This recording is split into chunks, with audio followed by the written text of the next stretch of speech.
Equity and opportunities, and time to talk about running your business day to day. Home Office Safety Week begins today. We're talking to Susan Kotowski, the president of the Human Factors and Ergonomics Society, based in Washington, D.C. This is Business, Equity, and Opportunities. Running your business day to day. President of the Human Factors and Ergonomics Society. First new thing I've learned, I didn't even know that was a thing. Tell me about the society. It is. It's a great thing. So Human Factors is an area of work where we're looking at how we work in and with our work environment. And so it's across every single industry and, area of work. And so we cover everything. It's an area, particularly work from home, that has just exploded really since the start of the pandemic. Would you say that has also fueled an awareness of, okay, if we're going to do this, how do we make it sure it's not just the kitchen table and whatever bar stool we have nearby? Which we've seen a lot of. Absolutely. We've seen a big uptick. I mean, remote work has always been around, but the pandemic certainly pushed that much more prevalent, and we're seeing a lot of remote and hybrid work here to stay. So, and the audience we're speaking to today is an interesting one. Our show focuses on entrepreneurs, small business owners. So you may be speaking to them both as someone who does the work from home, or also might employ people who decide between them and the boss that, hey, this works for us as well. Generally speaking, what thoughts do you have for people who may just be setting this up for the very first time? Yeah, so a couple of things. Remember that this is going to be a primary workspace, so you need to treat it like that, in that you're going to be spending a significant amount of time. So we need to set up a space that's going to be comfortable, that's going to not create discomfort over time, and be just really usable overall. And then there is this week that we're talking about security and safety specifically. What do you hope that people will get out of the week? What are your goals? A couple of things I'll hit kind of both sides. From the security side, thinking of those things with remote work and Zoom meetings and all the different, web-based meetings, making sure those are set up in a secure way, so you don't have people in there that you don't want, that your passwords are strong, and that you have secure storage for documents, both physical documents, electronic documents. But again, on the side, I'm most passionate about the ergonomic side of things. Things like looking at how your space is set up. Again, your kitchen table and a bar stool are probably not ideal.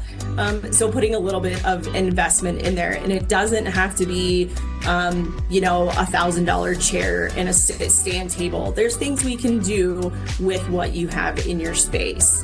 So if you are working on a super low budget, maybe your kitchen table does end up being a primary workspace, but look for an alternative as well. Maybe a kitchen counter where on occasion you can go from one height to another. So we can sit sometimes, we can stand sometimes. It allows us to change posture that increases our blood flow, which helps with discomfort, decreasing that. It's also going to help you stay more aware and engaged.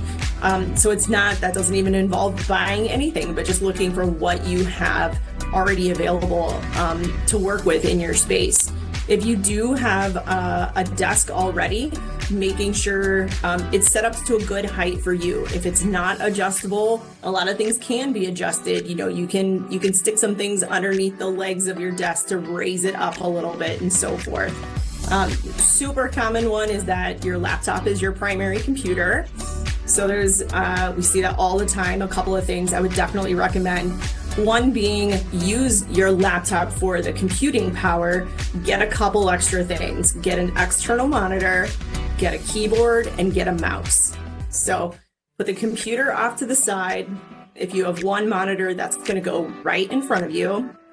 And then have your external keyboard and mouse there.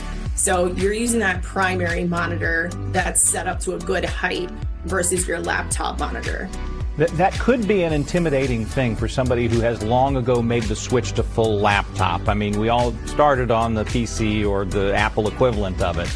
But once you get your whole world into that laptop, the idea of switching back seems intimidating. I've recently actually had the opportunity to look at these ports and whatnot.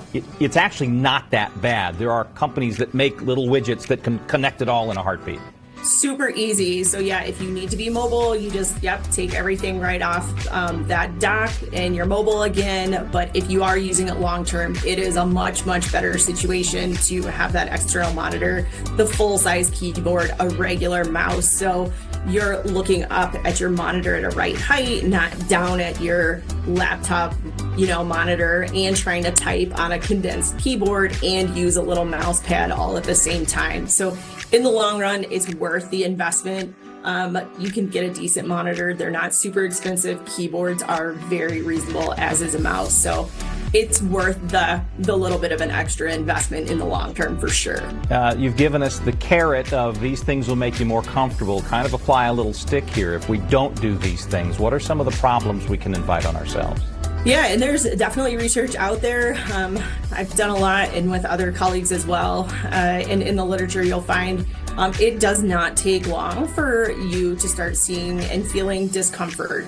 So a lot of the neck strain, the fatigue in the shoulders and the tightness and so forth, eye fatigue and so forth are kind of the big ones. Low back discomfort and fatigue there as well from just staying in one kind of confined space that's not well fit to you. And when you're, you feel that discomfort, you feel that fatigue, you're not working to the best of your ability. And you're going to see that, in the effect of that in other areas too.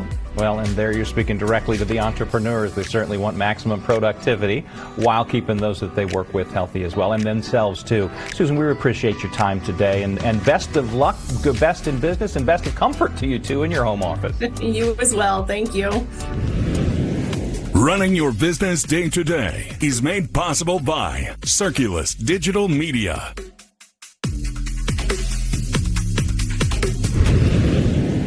If you're an entrepreneur or small business owner working out of a home office or working with employees who are, we'd love to hear about it. Drop us a line at beo@wishtv.com. We'd love to share your story and any tips you have on how you're balancing the time and space.